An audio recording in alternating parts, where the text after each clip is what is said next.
The wine glasses clinked around the table as my family celebrated what they considered excellent news. My sister Vanessa sat at the head of our parents' dining table, practically glowing with satisfaction as she made her announcement. So as I was saying, Vanessa continued, swirling her champagne, I found the perfect solution to our wedding budget crisis. Maya's savings account had exactly what we needed. I set down my fork carefully, maintaining the calm expression I'd perfected over 8 years of federal banking investigations. Could you repeat that? Oh, don't play innocent. Vanessa waved her hand dismissively. The account you barely touch. The one at Northern Trust Bank. I needed it more than you do. My mother reached over to pat Vanessa's hand. It's really the most practical solution, Maya. You live in that tiny apartment, you drive that old Honda, you clearly weren't investing in anything important. Vanessa's wedding is a once-in-a-lifetime event. How exactly did you access my account? I kept my voice level, professional. It was the same tone I used when interviewing bank executives about suspicious transaction patterns.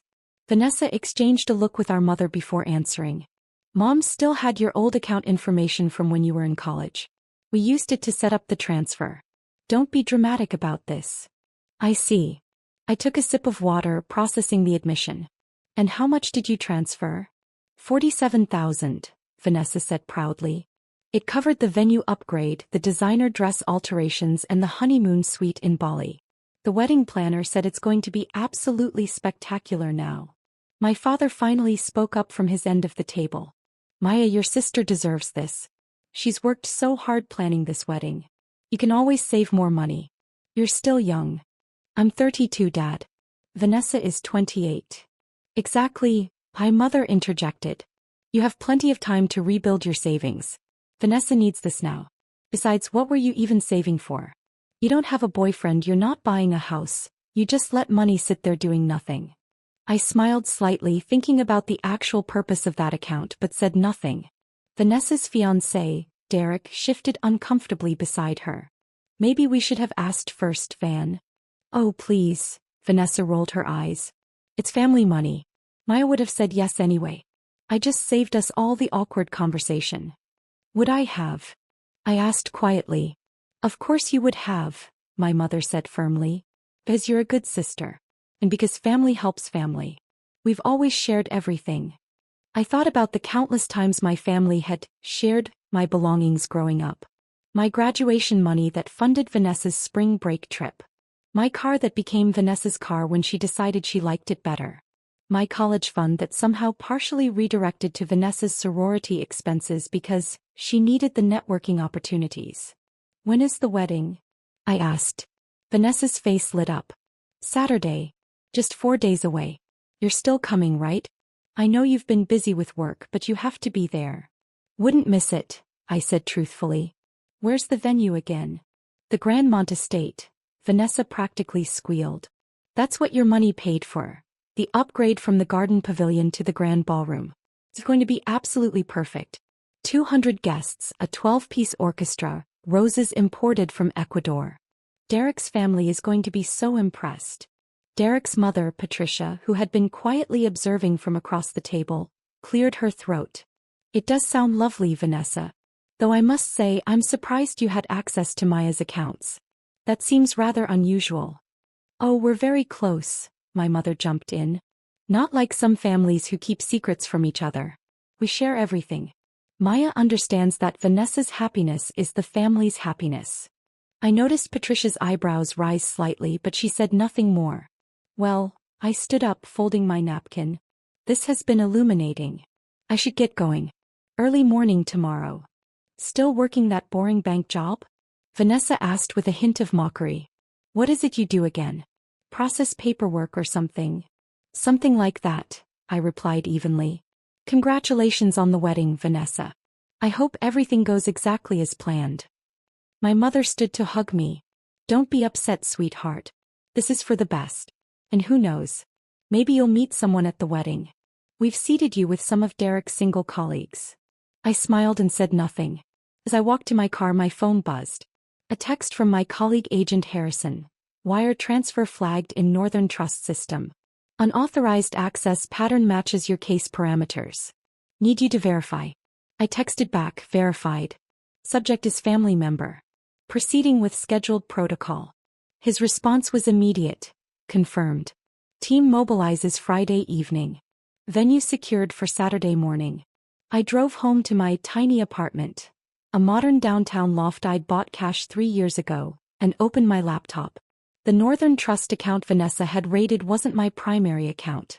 It was a monitored account I maintained specifically for my work with the Federal Banking Inspection Division, a joint task force between the Treasury Department and the FBI focused on financial crimes. The $47,000 Vanessa had stolen was federal monitoring money, part of a larger investigation into Northern Trust's internal security failures.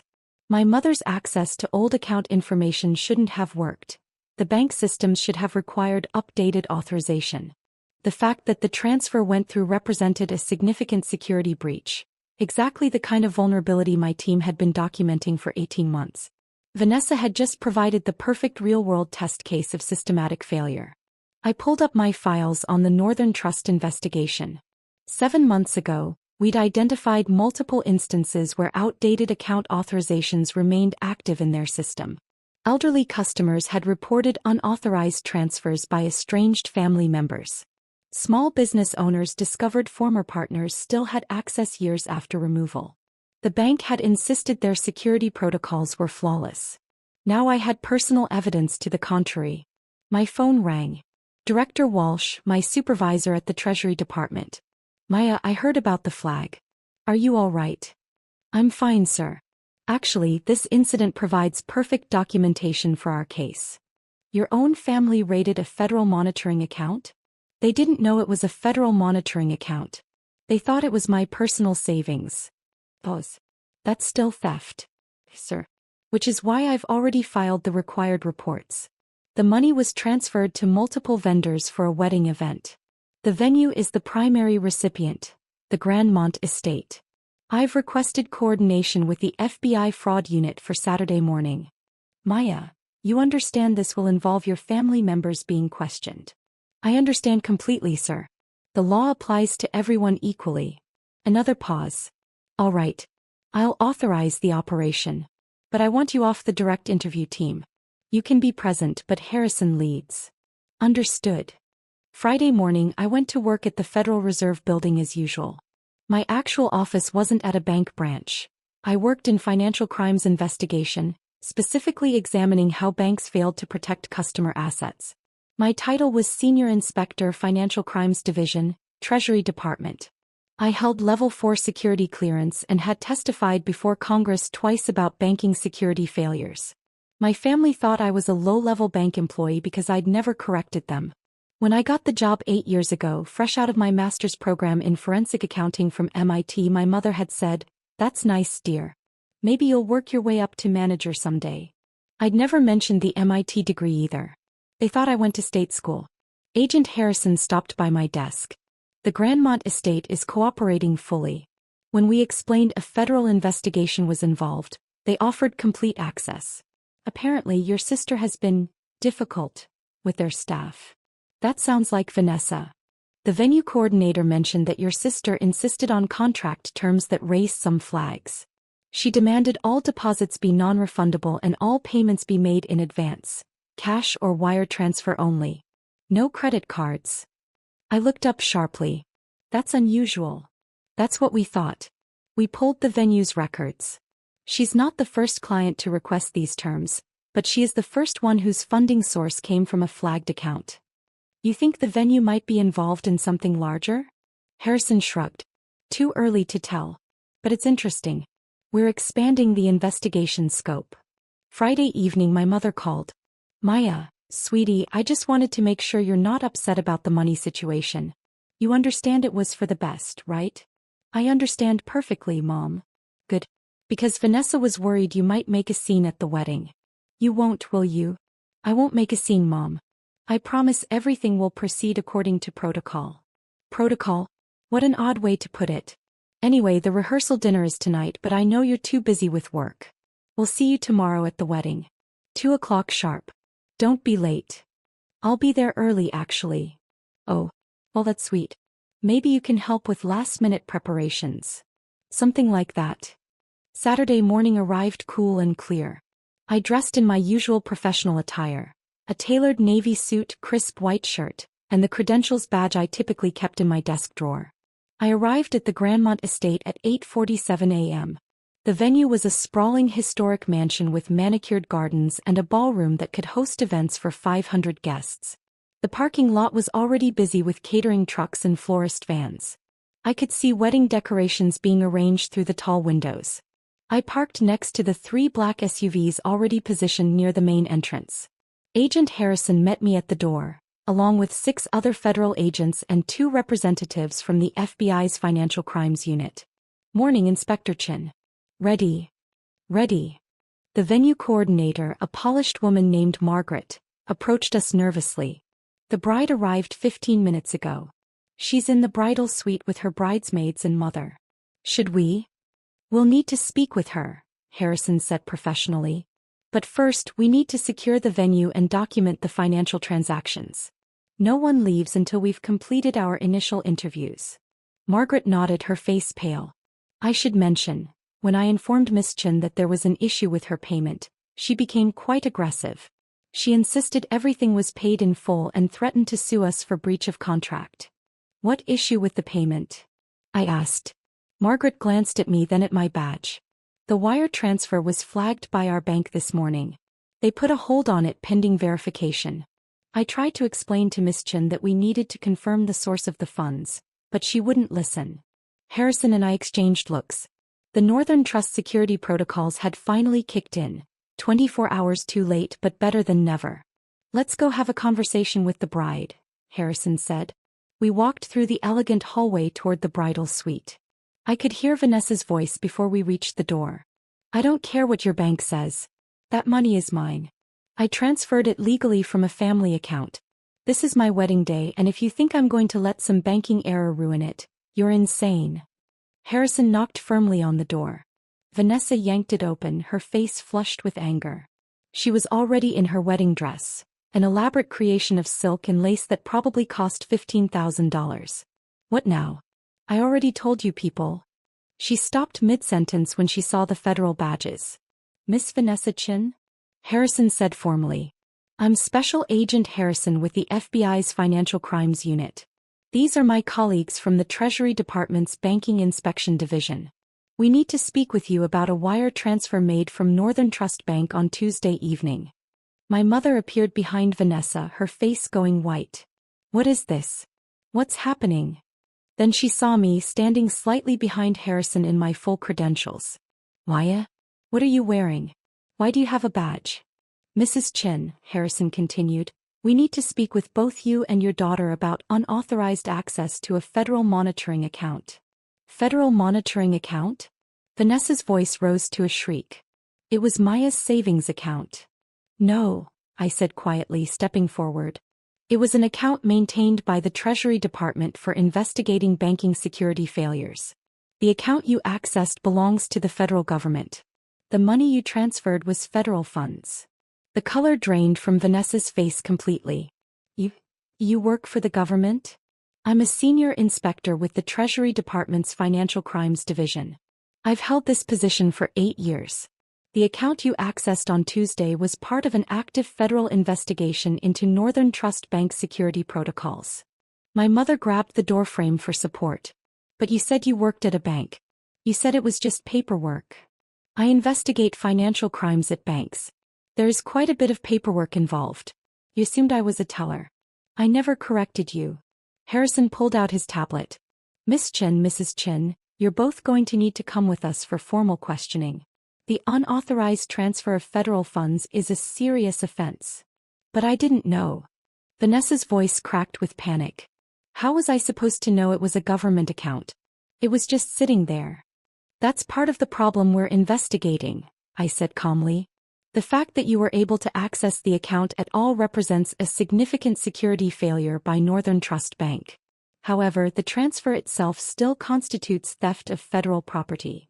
3 bridesmaids had appeared in the doorway behind Vanessa, their faces masks of shock.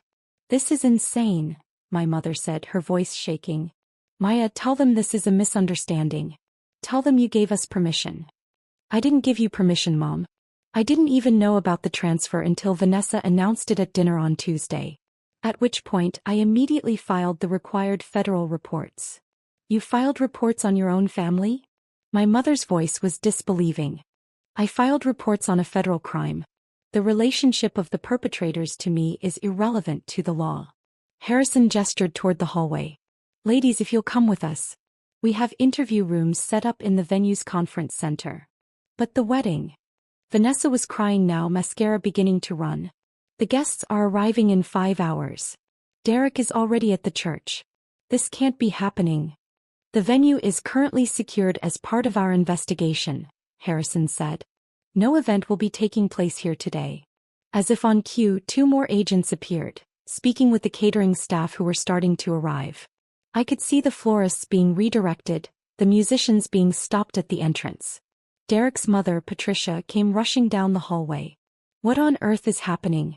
Security won't let anyone into the ballroom and there are federal agents everywhere. She stopped when she saw the scene at the bridal suite door. Mrs. Morrison, I said professionally. I apologize for the disruption. There's been a significant development regarding the funding source for this event. The venue is currently part of an active federal investigation. Patricia's eyes widened as she took in my credentials badge. You're... Maya, what is this? I'm Senior Inspector Maya Chin, Treasury Department Financial Crimes Division. Your future daughter-in-law and my mother accessed a federal monitoring account without authorization. The funds used to pay for this wedding were obtained illegally. Patricia turned to look at Vanessa, who was now sobbing openly. You stole federal money?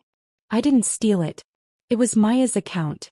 How was I supposed to know she worked for the government? Perhaps, Patricia said icily, you should have asked before taking money that didn't belong to you, regardless of who it belonged to. My father arrived next, having apparently been parking the car. What's all this commotion? Vanessa, why are you crying? The wedding doesn't start for hours. He stopped when he saw the federal agents.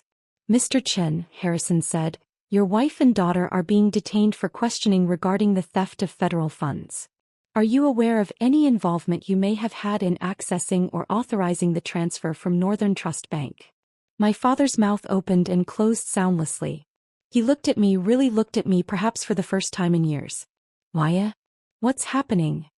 Vanessa and Mom stole $47,000 from a federal monitoring account, Dad. I'm the federal inspector responsible for that account. The wedding is cancelled and they're both facing potential criminal charges. But, you work at a bank. You process paperwork. I investigate financial crimes at banks. I have a master's degree from MIT in forensic accounting. I've worked for the Treasury Department for 8 years. I hold level 4 security clearance. I've testified before Congress. And the account Vanessa raided was federal property. Vanessa slumped against the doorframe. This isn't real. This can't be real. My wedding. Derek appeared at the end of the hallway, still in his casual clothes, clearly confused by the scene. Baby, what's wrong? Why are there federal agents here? Patricia turned to her son. Derek, we need to talk. Now. As Derek and his mother stepped aside for an urgent conversation, Harrison began reading Vanessa and my mother their rights. Not arresting them yet, but making clear the severity of the situation. You have the right to remain silent. Anything you say can and will be used against you in a court of law. You have the right to an attorney. Vanessa's sobs grew louder. Several of her bridesmaids had started crying too, though I suspected they were more upset about missing the wedding than concerned about Vanessa's legal troubles. Another agent approached Harrison. Sir, we've confirmed the venue's payment records. The transfer from Northern Trust was flagged this morning when the venue's bank ran standard fraud detection protocols. Northern Trust has been notified and is cooperating fully. They've acknowledged the security failure that allowed unauthorized access to the account. Harrison nodded. Document everything. This is going to be a textbook case for banking security reform. My mother finally seemed to grasp the reality of the situation. Maya, please. You can't do this to your sister. To your family. We made a mistake, but we can fix it. We'll return the money. We'll apologize. Just make this go away. I can't make this go away, Mom. This isn't about family dynamics anymore. This is about federal law. The moment you access that account without authorization, you committed a federal crime. The moment you transferred those funds, you committed theft of government property. And the moment those funds were used to pay for services, you involved multiple third parties in a federal investigation. But you're our daughter, my mother cried. Doesn't that mean anything? It means I'm disappointed, I said quietly. It means I'm hurt that you thought so little of my work, my life, my choices that you felt entitled to take from me without asking. But it doesn't mean I can ignore federal law. No one is above the law, Mom. Not even family. Derek had finished his conversation with his mother. He approached Vanessa slowly, his face carefully neutral. Van, is it true? You stole money from Maya. It wasn't stealing. It was family money. She wasn't using it. But it wasn't actually her money, Derek said slowly. It was government money. And you didn't ask. You just took it. I took it for us. For our wedding. For our future. Derek looked at Patricia, then at me, then back at Vanessa. I need some time to think. Think. Vanessa's voice rose to a shriek. About what? The wedding is in 5 hours. There is no wedding, Van, Derek said quietly. Look around. Federal agents. Cancelled venue. Your family facing criminal charges. There's no wedding. We can fix this. We can go somewhere else. We can. No, Derek said firmly. We can't. Even if we could, I'm not sure I want to marry someone who would steal from their own sister and then blame her for the consequences. Patricia stepped forward, her voice kind but firm. Derek, let's go. Vanessa and her family need to handle this situation. We'll talk later. As Derek and his mother walked away, Vanessa collapsed entirely, sinking to the floor in her expensive wedding dress, sobbing uncontrollably. Harrison gestured to 2 female agents. Please escort Miss Chin and Mrs. Chin to the interview rooms. Handle them gently, but make sure they understand the seriousness of the situation. As my mother and sister were led away, still in shock, still crying, my father stood frozen in the hallway. You really did all this? He asked me quietly. Over money? Over federal law, Dad. Over a crime. If a stranger had accessed that account, would you expect me to ignore it because prosecuting them would be inconvenient? He had no answer. I love you all, I continued. But love doesn't mean enabling criminal behavior. It doesn't mean pretending crimes didn't happen because family committed them. Vanessa made a choice. Mom made a choice. They chose to steal money without asking, without considering consequences. Now they face those consequences. Your sister's life is ruined, my father said. No, Dad. Her wedding day is ruined. Her life is what she makes of it going forward. Maybe this will be the wake-up call she needs to understand that actions have consequences. That other people's belongings aren't hers to take. That the world doesn't revolve around her wants. I walked past him toward the interview rooms where Harrison was setting up. Behind me, I could hear vendors being turned away, guests being notified of cancellation, the entire elaborate wedding production grinding to a halt. The interviews took 4 hours.